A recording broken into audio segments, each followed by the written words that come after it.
For many, it's common to feel overwhelmed.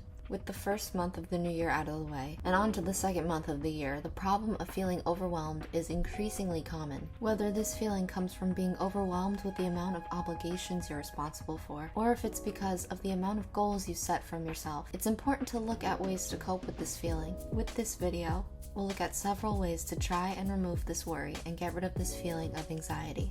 One of the most important steps to handling the feeling of being overwhelmed is to take small steps. It's normal to feel overwhelmed when you've had a lot on your plate. In situations like this, it's often better to look at the smaller picture rather than the bigger picture. Take time to step away and breathe, and really think about each part of your problem. Break your problems into different parts and start to work on them individually. When you start to do this, this makes bigger issues seem smaller. The next important thing is to make sure you keep yourself organized. It's hard at first, but it's definitely a good thing to stay organized, because when you don't, it can easily cause large issues to become much bigger than they are. It's important to keep track of things such as having a calendar for important dates or times you need to keep track of. It's also important to practice time management. It also might be a great idea to keep a to-do list. When creating a to-do list, it helps you look at the most important things you need to accomplish for the day. When creating this list, it's best to keep it as short as possible and not to stretch it too long.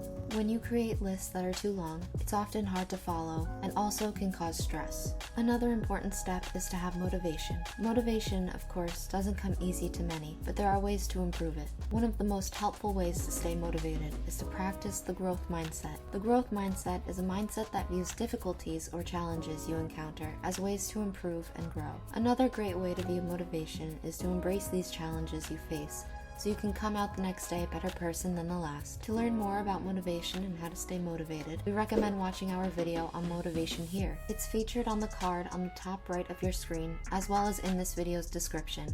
In conclusion, these are several different steps you can take to improve the feeling of being overloaded. Following these steps will hopefully allow you to overcome these difficulties that you're facing and grow from them.